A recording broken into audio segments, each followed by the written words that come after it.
Kweli Halisi TV. Tumaini katika Kristo na Richard Steven. Yes, au jambo mpenzi mtazamaji, siku nyingine tena hii Richard Steven nimekuja katika kipindi cha Tumaini katika Kristo. Leo studioni siko peke yangu, niko na mtumishi wa Mungu, mwanatheolojia. Yeye atakwenda kujitambulisha na moja kwa moja tutakwenda kwenye mada yetu ya siku ya leo. Karibu. Asante sana. Na mpenzi mtazamaji, angependa kujua majina yako na shughuli zako na vitu vingi ambavyo vinakuhusu ili kwamba awe na kile ambacho unakwenda kukitoa. Karibu. Amen. So kwa majina yangu naitwa Branley Madati. Ndio. Kwa neema ya Mungu na mtumikia Mungu na huduma inaitwa Purpose Discovery, ambayo yenyewe imejikita katika kuwafikia vijana, kuwasaidia wamjue Mungu. Yes. Ama kwa lugha nyingine tunasema kuwasaidia wajue kusudi la kuishi kwao. Okay. Kwa hiyo Purpose Discovery inafanya kazi katika maeneo manne ambayo tunaita discipleship, mental health, leadership, na music. Na music. Ndio. Okay, lakini pia ni kwa muda gani tangu umeingia kwenye imani ya Kristo? Umezaliwa kwenye imani au umekuja kumpokea Yesu ukiwa na umri fulani? Naweza nikasema sikuzaliwa kwenye imani. Japokuwa mazingira nilokulia yalikuwa yana ulokole. Yana ulokole kwa mbali, lakini nilikuja kufanya maamuzi binafsi nikiwa na akili timamu. Nakumbuka ilikuwa tarehe 26 mwezi wa 6 mwaka 2009. Okay, unaweza ukaisogea microphone kidogo? Sogea microphone ili tupate sauti yako vizuri kwa msikilizaji. Sasa, okay, tangu miaka hiyo ni nini ambacho umekiona tofauti ya maisha yako yale ya zamani katika dini na ulipoingia katika imani ya Ukristo? Well, naweza nikasema kwamba tofauti ya maisha yangu bado honestly naweza isiwe kubwa, kwa sababu mimi nimeokoka 2000 na moja ni sikuzaliwa kwenye familia ya watu waliokoka, lakini mbili wazazi wangu waliokoka 2004. Kwa hiyo waliokoka nikiwa bado mdogo. Kwa kati ya 2004 mpaka 2009 nimekuwa katika mazingira hayo ya watu waliokoka. Okay. Na nilikuwa nampenda Mungu, naenda kanisani, ila maamuzi yangu binafsi niliyafanya 2009. Kwa hiyo naweza nikasema muda mwingi wa kukua kwangu nimekuwa katika imani ya wokovu, ila maisha yangu binafsi niliyakabidhi kwa Yesu 2009. Okay. Kuna kitu ambacho tungetamani kukijua. Ndio. Unafikiri kwa nini wewe ni kijana na imekuwa ikisemwa na imekuwa kwa sehemu kidogo ni kama dhahiri, kwa sababu tumeona vijana wengi ambao wa umri kama wako hawakuweza kusustain kukaa kwenye hii imani, kwa sababu imefika wakati wanajiona ni wadhambi kwa sababu ya maisha ya ujana. Mbona unafikiri ni rahisi, labda to make it short, sema ni rahisi kwa kijana kuokoka, unafikiri? Mimi nafikiri si ngumu kwa kijana kuokoka, kwa sababu anayeokoa ni Yesu. Nafikiri changamoto ni kuna mitazamo ambayo tumekuwa nayo kwa habari ya wokovu ambayo sio sahihi. Kwa mfano, vijana wanahisi kwamba akiokoka anakuwa amepoteza sana. Okay. Kuna mambo mengi anakuwa anayaacha duniani, kwa wanaona kama it is a loss. Kwa labda kuna haja ya kuwafikia vijana, moja, kuwaonesha kwamba kuokoka si kupoteza, lakini mbili, kuonesha kwamba salvation is not entirely upon us. Yani si kwamba ukiokoka sasa ndo kuna nguvu unatakiwa uwe nayo ujipambanie usimame, ila kuna namna Mungu anakutia nguvu kubaki kwenye neema ya wokovu. Okay. Yeah. Lakini tumeona vijana wengi hawameki, ukuta yuko kanisani na amefika hatua ile sio ya uchanga tena, amefika hatua ya kuwa anaaminika, kwa maana ya kwamba ameonesha kwamba ni mtumishi wa Mungu, tunamwamini. Yuko kwenye huduma ya kwaya, yuko kwenye huduma ya mbalimbali, wengine hata uinjilisti wa mkoani na vingine. Lakini bado tunakuta kwamba huyu mtu bado ana skendo, ana mambo mengi huko mtaani ambayo anaendelea, ambayo ni kinyume na vile watu wanavyoelewa wokovu. Unafikiri hii sasa inadhihirisha kijana hawezi kuokoka? Okay, sasa hapa tujenge msingi. As a matter of fact, sio vijana tu. uzingwaji sasa hivi umekuwa kila kona. Hata washua wazee wanazingua tu vile vile. Kwenye theology kuna kitu kimoja nikisoma ambacho ni interesting. Tunasema salvation sets you free from the penalty of sin. Wokovu unakuondoa kwenye ile adhabu ya dhambi, yes. But it doesn't set you free from the power of sin. Subiri hapo, nafikiri mtazamaji umeweza kupata kitu. Nafikiri unaweza ukawa na swali kama mimi. Kuna umesema kuna penalty of sin na kuna power of sin. Kwa hiyo wokovu hautusaidii kuwa na nguvu dhidi ya nguvu ya dhambi. Hapana. Lakini inatutenga na adhabu ya dhambi. Hebu sasa nita define kidogo. So what Christ came to do, kitu Yesu alikuja kufanya ni kutuondoa kwenye ile adhabu ya dhambi, the eternal punishment. Lakini changamoto inakuja hapa. Yes. Watu wakishaokoka they think it's already enough, kama nimeshampokea Yesu kwa Bwana mwokozi wa maisha yangu inatosha. Yes. Lakini kama nilivyosema kinachotokea swala la wewe kumkiri Yesu kwa kinywa chako kwa Bwana mwokozi wa maisha yako kinakuhamisha kutoka kwenye giza. Waraka wa kwanza wa Peter sura ya 2 mstari wa 9, kinakuhamisha kutoka kwenye giza kinakueleta kwenye nuru. Ukiingia kwenye nuru, Yohana 17:17 inatukumbusha kwa bali, kwa Kiingereza nasema we are sanctified by the truth. Tunatakaswa kwa hiyo kweli na neno la Mungu ndio kweli. Kwa hiyo wokovu unatutoa from the kingdom of darkness. It's a ticket to the kingdom of light. Ni ticket kuingia kwenye ufalme wa mwana wa pendo lake. Lakini the fact kwamba nimempokea Yesu haitoshi. Kinachotupa uhuru sasa. Asante sana. Msikilizaji, tutarudi baada ya dakika moja, baada ya sekunde kadhaa. Ngoja tupate tangazo alafu tunarejea.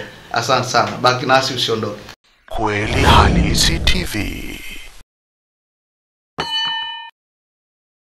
Tumaini katika Kristo. Tumerudi tena katika dakika zile zingine baada ya kuwa na break fupi ya tangazo. Sasa tunaendelea. Naomba turudie pale kwenye kwamba wokovu unachotufanyia ni nini? Unatupa uwezo wa kukwepa au kutoka kwenye penalty of sin na sio power of sin. So nichukua najaribu kusema ni kwamba the moment tunampa Yesu maisha yetu tunakuwa redeemed from the eternal punishment. Lakini what salvation doesn't do, kitu ambacho wokovu hakifanyi kwa ujasiri kwa yote anayetazama hii, wokovu haututoi kwenye nguvu ya dhambi. Kinachotutoa kwenye nguvu ya dhambi is sanctification, utakaso. Mtu anawezaje kupata utakaso kama hajapata wokovu? And that's the most important thing. Hatua ya kwanza ni kumkiri Yesu kwa Bwana na mwokozi wa maisha yetu. Yohana 3:16, kwa maana jinsi Mungu alipenda ulimwengu akamtoa mwanawe pekee, kila muamini asipotee bali awe na uzima wa milele. Kwa hiyo tunapopokea neema ya wokovu, we are welcomed, tunakaribishwa kwenye umilele. Lakini sasa wokovu hauishi kwamba nimetolewa huku kwenye giza nimeingizwa kwenye nuru. Wokovu unaendelea sasa, nikiwa nimeingizwa kwenye nuru natembeaje kwenye nuru? Sasa principle za kutembea kwenye nuru ndo zile zinatutoa kwenye nguvu ya dhambi, zinatu redeem from the power of sin, na ndio hiyo tunaita process ya utakaso, a sanctification process which is a daily process. So kuna kitu ambacho tunakiona kwamba moja ya vitu ambavyo tumeviona kwenye maandiko, na pamekuwa na version nyingi za Biblia na nafikiri ni kwa sababu ya kujaribu kuweka sawa lugha inayotumika kulingana na vizazi na wakati. Sasa kuna sikumbuki ili andiko liko wapi, lakini sema kwamba aliyezaliwa na Mungu hatendi dhambi. Maana yake kama umeshaokoka tunajua ukiokoka ndio umezaliwa na Mungu. Sasa unawezaje tena kutenda dhambi? Well, this is an interesting question. Ni swali ambalo napenda kulikwepa, lakini kwa faida ya mtazamaji nafikiri sitalikwepa. Nataka nirudie. So what is happening? Tulikuwa gizani. Ndio. We understand all this history after the fall of Adam. Tumekuwa kwenye giza. Na Mungu akaturuhusu, kwenye theology tunasema akaturuhusu kupitia shamba darasa. Kwa maana kwamba amewaleta kings, amewaleta prophets, amewaleta judges. Lakini this all ilikuwa ikituandaa kuonesha picture ya uzito wa ujio wa Kristo. Okay. So again, Kristo anachokuja kuofa ni swala la salvation pale Calvary. He gives his life kwa kila muamini asipotea na uzima wa milele. Lakini kitu nataka nikiwekee msisitizo ni kwamba swala la sisi kuishi maisha matakatifu linawezekana. But it is a continuous process. Kuna downfall, kuna standing up, kuna going down, up, down, up and down. Kwa sababu tunaweza tukaangalia maisha ya wana wa Israeli kama kielelezo. Baada ya Mungu kuwa amewachagua na kufanya nao agano, unaona kitu ambacho Israel's generation is marked by the down up, zile falls za mara kwa mara. Walipokuwa kina Musa, tuliona wana wa Israeli wakianguka na kurudi. Bwana anawarejea. Walipokuwa kina Yoshua, tunaona the same thing. Sasa naona kama the process is taking too long. Yeah. Well, sasa hapo nataka tuwe kitu sawa, kwa sababu tukisema downfall ni kama tunawatengenezea vijana msingi wa kupiga matukio.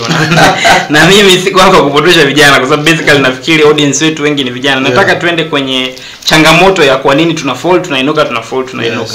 Sasa jambo turudi pale pale. Wokovu unatutoa from the penalty of sin. Sanctification inatutoa kwenye the power of sin. Now mimi I want to confidently address hichi kitu kwa kanisa. Changamoto ya downfall iko hapa. Iko hapa. Yeah. Tumeendelea kuilivili sheria. Okay. Na sio neema.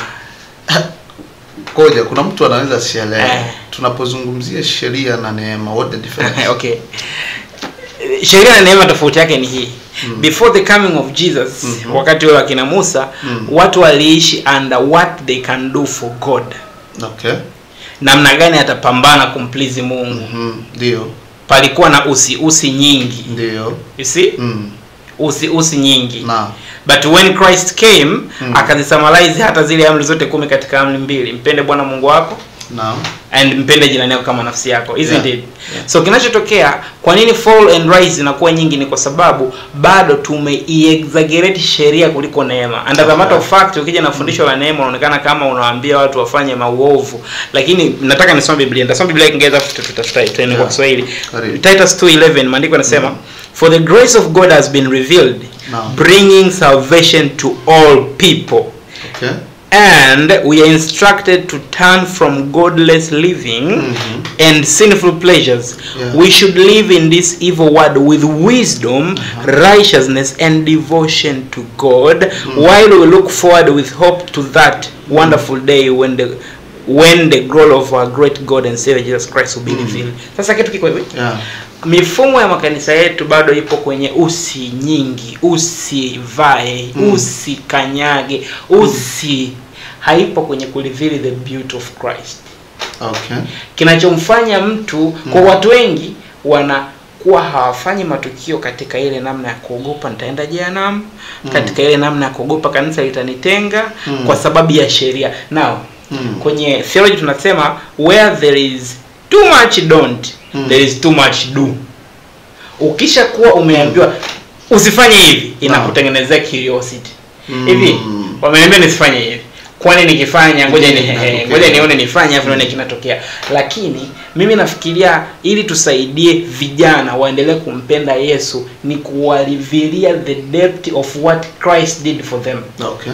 Yesu alifanya nini kwa ajili yako? Kwa sababu unaweza tu kanikondem ukasema wewe mbona unazingua, wewe mbona unafanya hivi, lakini neema ni uzuri wa Kristo. Tito 2:11 anasema neema imefunuliwa, inatufundisha ukataa ubaya. Kwa the more ninamjua Kristo, the more ninajua kwamba wokovu umenipa exemption from the penalty of sin, the more I'm like I say huyu Yesu anastahili upendo wangu zaidi.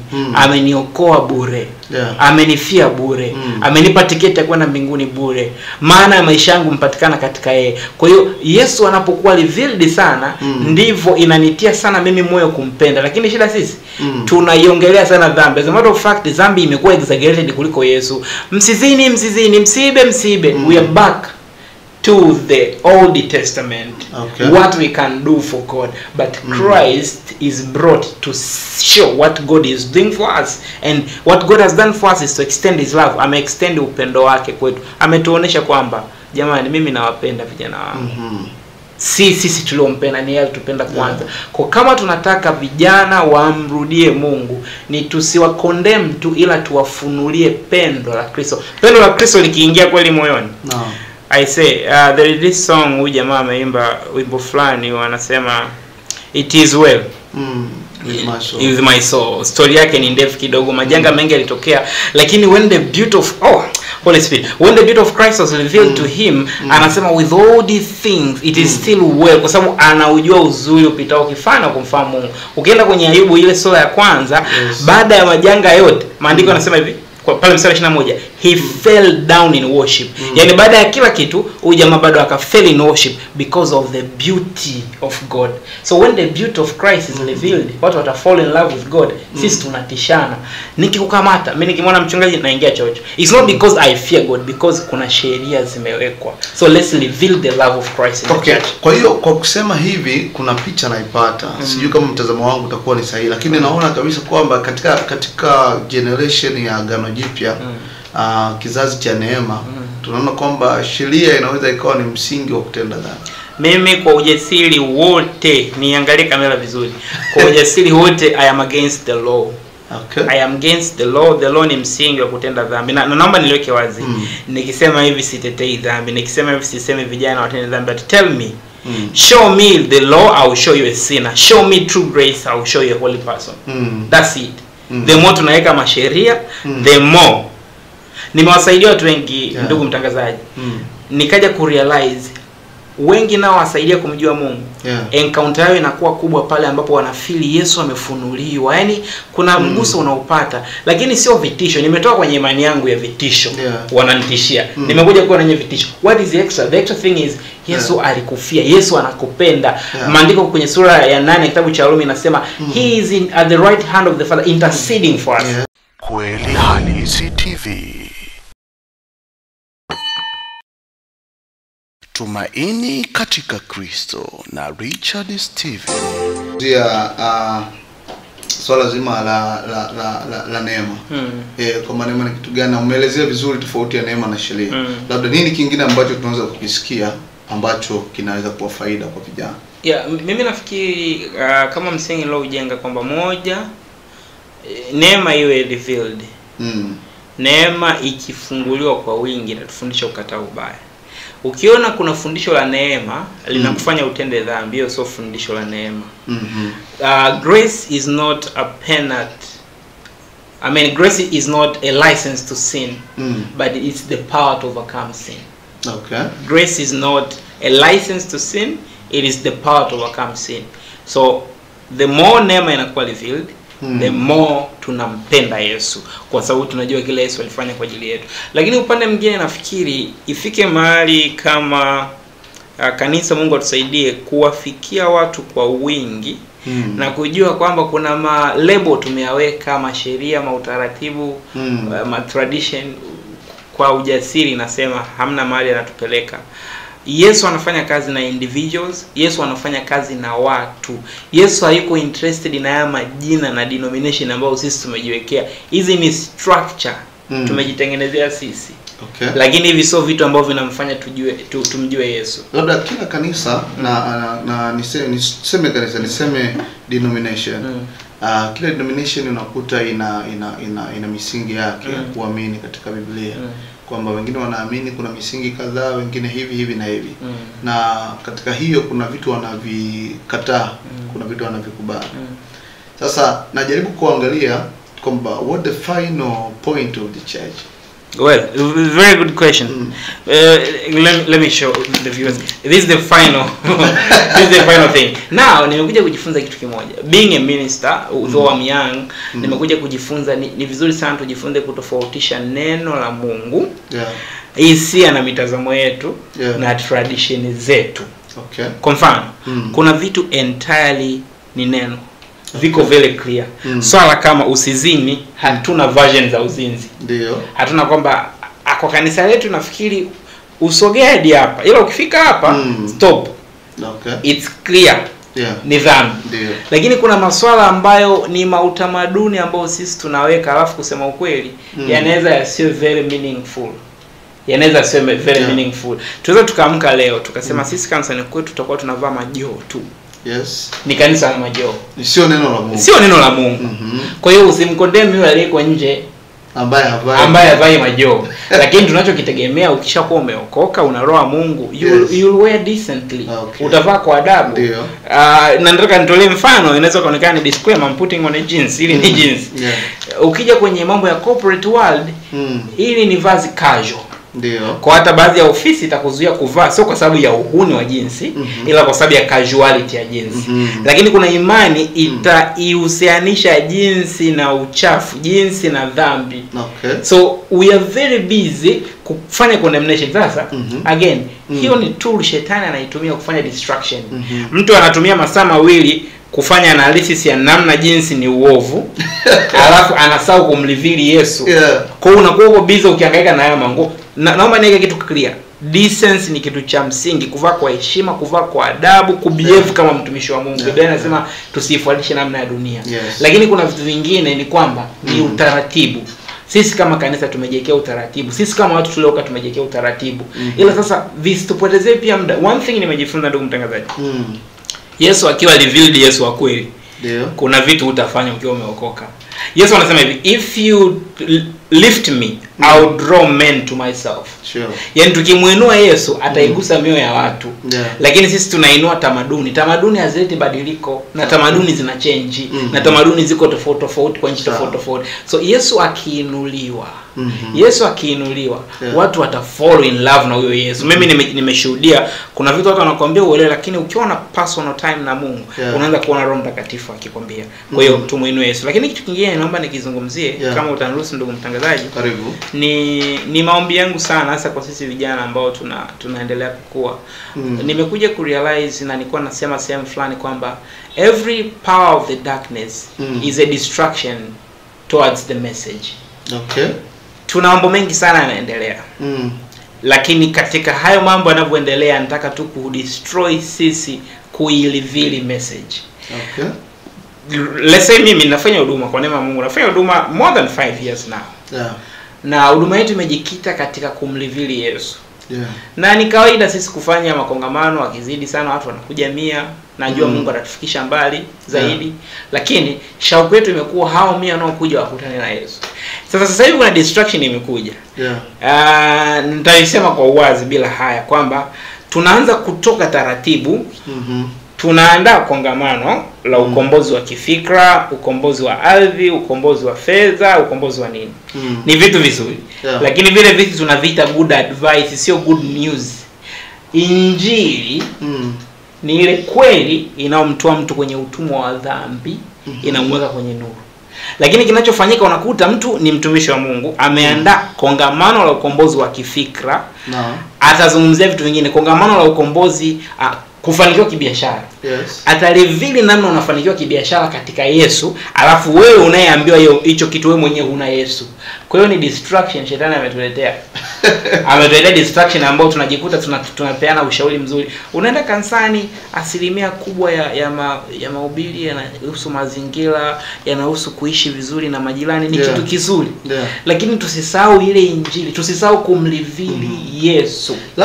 Labda msikilizaji na mtazamaji ambaye pengine haelewi injili ni kitu gani, labda kwa ufupi sana turudi kwenye hiko kipengele kwamba tunapokuwa kanisani, kwa sababu kanisa nimewahi kujifunza mahali sababu kanisa ni spiritual being, lakini pia ni physical being.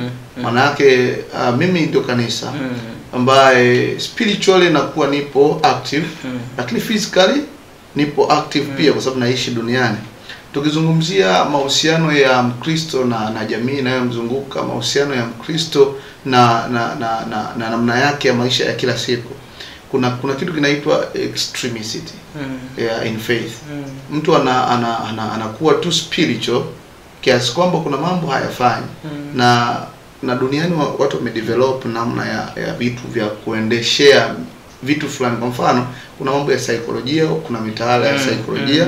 Ukizungumzia masuala ya mapishi, kuna recipes mbalimbali, lakini pia kila kitu kimewekewa namna ya kutenda kulingana na wale waliotenda wakafanya vizuri. Sasa kama Mkristo atajifunza wapi haya mambo kama sio kanisani? Jambo zuri. Swali zuri sana mtu wa Mungu. So number one, I'm not against watu kuandaa haya mambo. Lakini haya mambo yakitawala zaidi ya kumlivili Yesu, tumeleta chuo cha mapishi kanisani. Point yangu ni hii.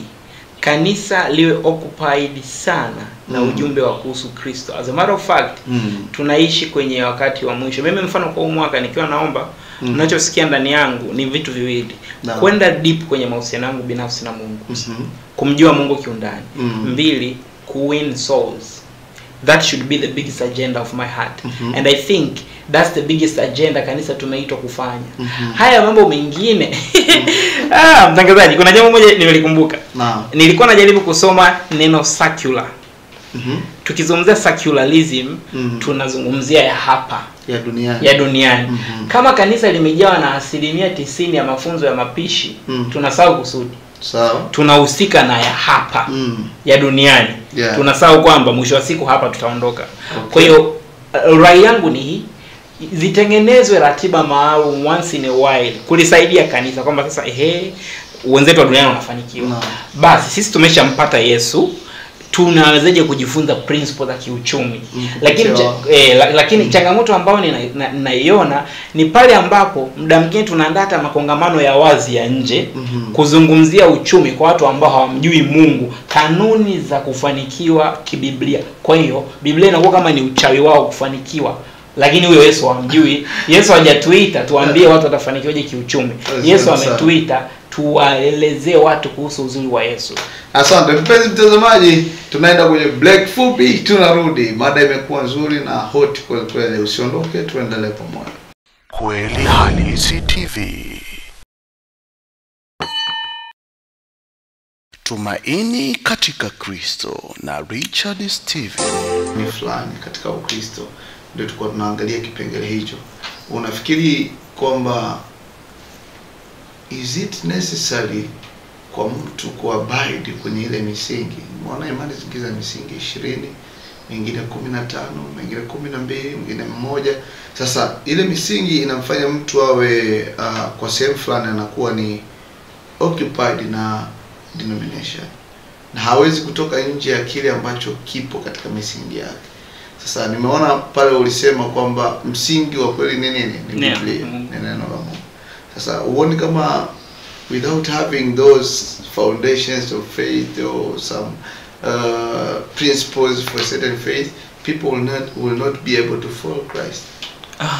Swali zuri mtangazaji.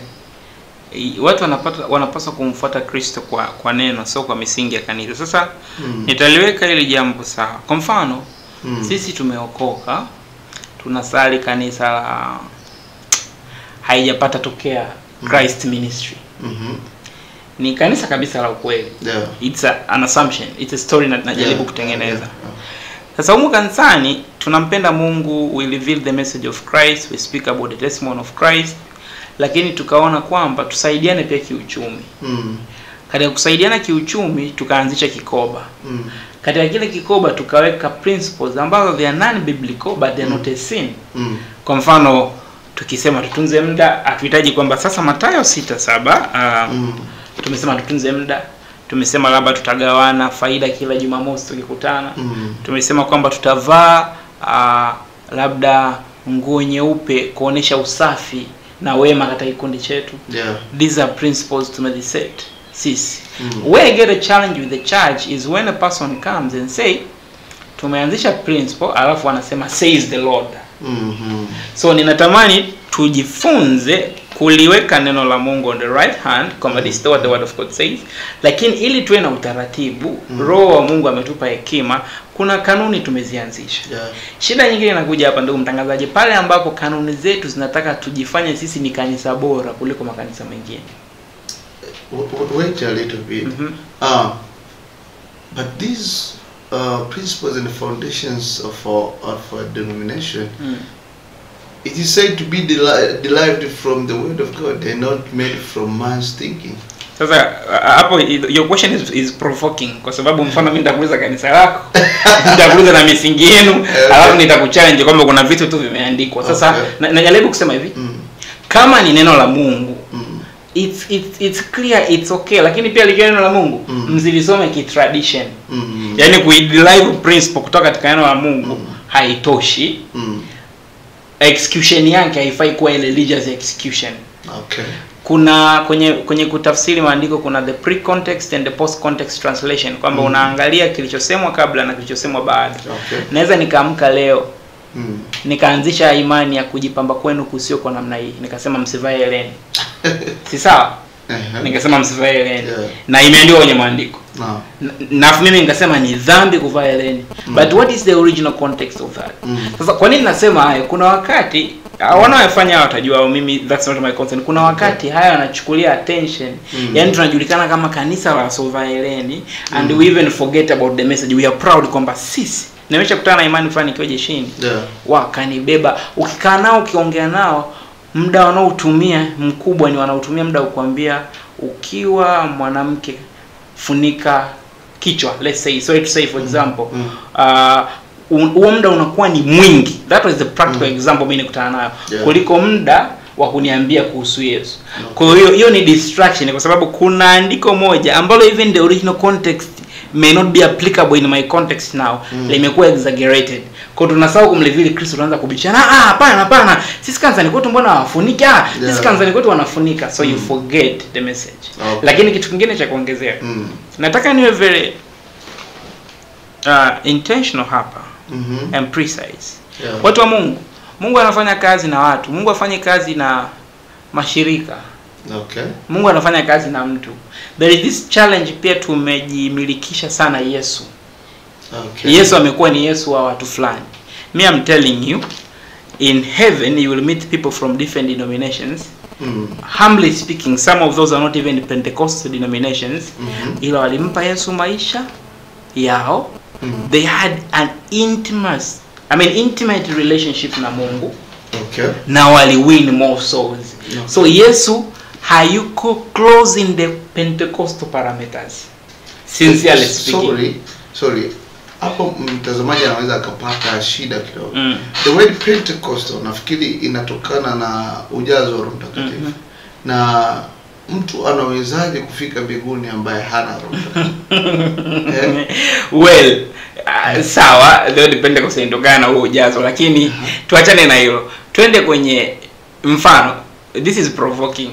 Watazamaji sio kanipigia mawe. Mfano tuangalie kitu kama tuna makanisa yanaitwa ya Pentecost. Yes, we do. The good thing ninasali kwenye makanisa. Lakini unajua tuna watu katika makanisa ya Pentecost ambao they are not believers. Probably. Yes, they are there. Point yangu hapa naomba kueleweka. Mtu anaweza akasema sawa, kijana alianza vizuri ila anakuelekea tumuombe. Ni hivi. Tumekuwa na Pentecostal churches kama udini. Okay. We cover ourselves. Ila mwanangu, matukio yanayopigwa huko ni balaa. This may be defined differently. Kwa uwazi kabisa, I am a Pentecost if I'm to call myself that. But the operation of Christ is beyond Pentecostal churches. Okay. I know people who are not in Pentecostal churches. That Christ is using them mightily to reveal the message. Because the issue of relationship with Christ goes beyond the Pentecostal parameters. Tusijishikilie kwamba sisi ni kanisa letu bora, ni kanisa letu lenye amani, lenye misingi 35, tunaenda mbinguni. Kwa neema ya Mungu nimefanya kazi. I'm working in an organization ambayo one of the main sponsors, he has never been a Pentecost. But he encountered Christ. That guy anasafiri kutoka US anakuja Afrika dakika 10 tu kuambia uzuri wa Kristo na hajawahi kuwa Pentecost. Kwa sababu sijajua Pentecost na define vipi. Na my point here ni I'm not discouraging people to become Pentecostals. Lakini na waingaji wa Pentecoste wajue kwamba tusimkumbatie Yesu tukahisi tu kwamba Yesu ni wa kanisa la International Assemblies of Believers. No. He is working beyond that. Hata kwenye taifa letu hili tumeprove watu kama we are not religious ambao they are not kwenye parameters za Pentecostals, lakini Mungu amewatumia to win more souls to Christ and they have a genuine walk with God. Kwa my point, let's not limit people. Huduma ambao tumepata neema ya kufanya, tunawafikia vijana. Alafu tukiwafikia vijana, tunawafundisha kumjua Yesu. Tukiwafundisha kumjua Yesu, tunawafundisha intimacy na Yesu. Baada ya hapo mtu akikaa kwenye kanisa lake akiona yeye mwenyewe anaanza kuona hii kitu mbona ile kanisa yetu linafanya ni kinyume na neno. Ndio anatafuta kanisa lenye misingi ya kiroho. But the challenge ni kwamba kuna muda tunalifanya kanisa kuwa kitu kikubwa kuliko Yesu. So tunalireveal the beauty of our church, not the beauty of Christ. So let's reveal the beauty of Christ. Someone should fall in love with Christ. Akifall in love with Christ anaanza kuona hii tradition in my church is not okay. Anatafuta community of believers wanaoamini katika kweli. Okay. Labda tunapomalizia kipindi, una nini cha kumwambia directly mtu ambaye anakutazama ambaye naye ni Mkristo lakini anahitaji kupata kitu cha kumsaidia? Najua amepata mengi, lakini nini neno lako la mwisho kwa mtazamaji? Neno langu la mwisho ni read your Bible, have a personal relationship na Yesu. Okay. That's the most important than anything. Soma Biblia yako, Mungu akusaidie, belong to community za watu wa kutia moyo kulisoma neno na kulielewa, kuwa na mahusiano binafsi na Yesu. Kwa nini nasema hivyo? Kwa sababu kimsingi hata kazi yetu sisi wahubiri wa injili na makanisa na kila kitu ni kumlivili Yesu. Lakini tupo kwenye kizazi ambacho denominations na manabii na wachungaji wanakuzwa kuliko Yesu. Kwa tutaambiwa mimi ni mtoto wa nabii fulani na mshukuru Mungu wa nabii fulani kwa kufanya kitu fulani, mauganga yamekuwa mengi. Sasa kitu sikia, pale mwishoni watasimama watu watasema nilitoa pepo kwa jina lako. Nilifanya nini kwa jina lako? Afi Yesu anasemaje? Anasema hivi, Kweli Halisi TV. I never knew you. Mimi na wewe hatujaikuwa na mahusiano. Ulikuwa unafanya mambo yako, hatukufahamiana.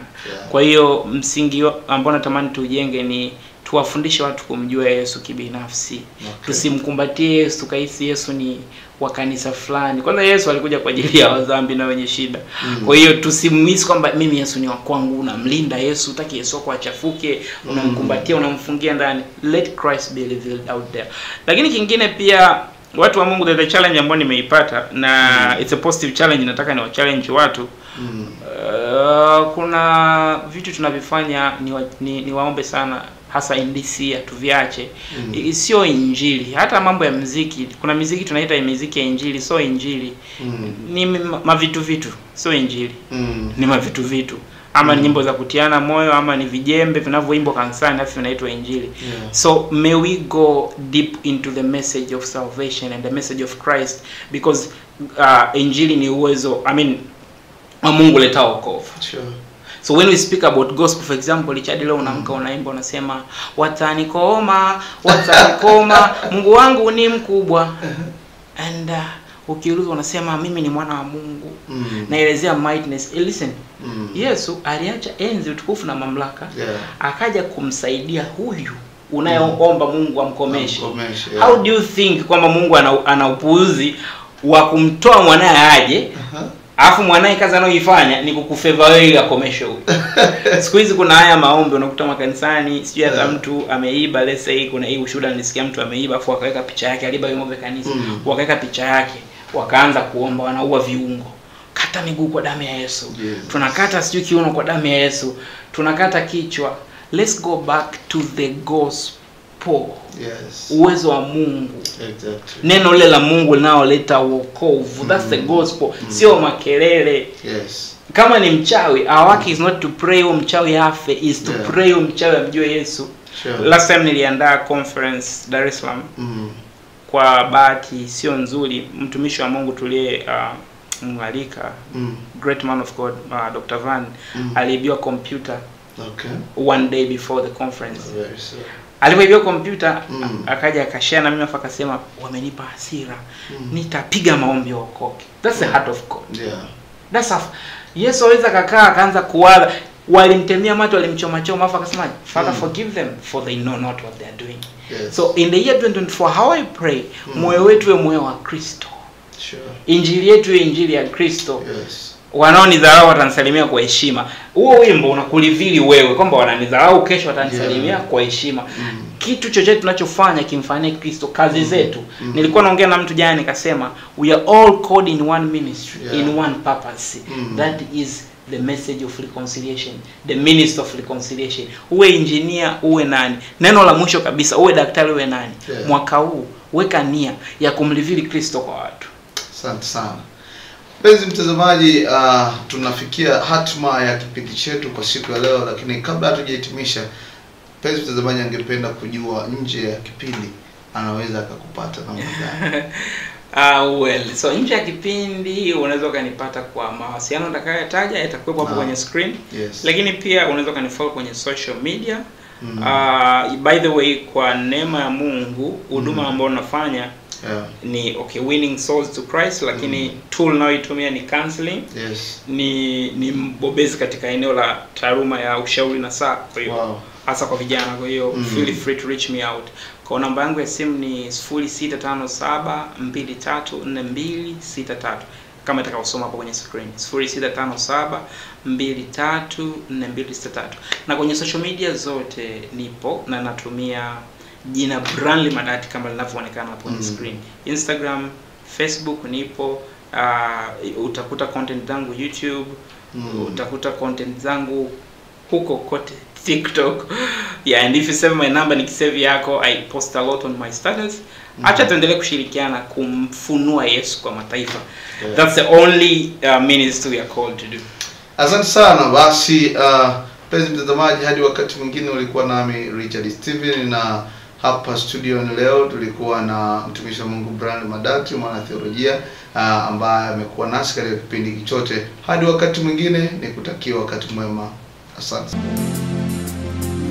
Kazi yangu ikisa nami nikiokoka na kuvaa kutokuharibika, nitamjua Mwokozi nifikapo ng'amboni, atakuwa wa kwanza kunilaki.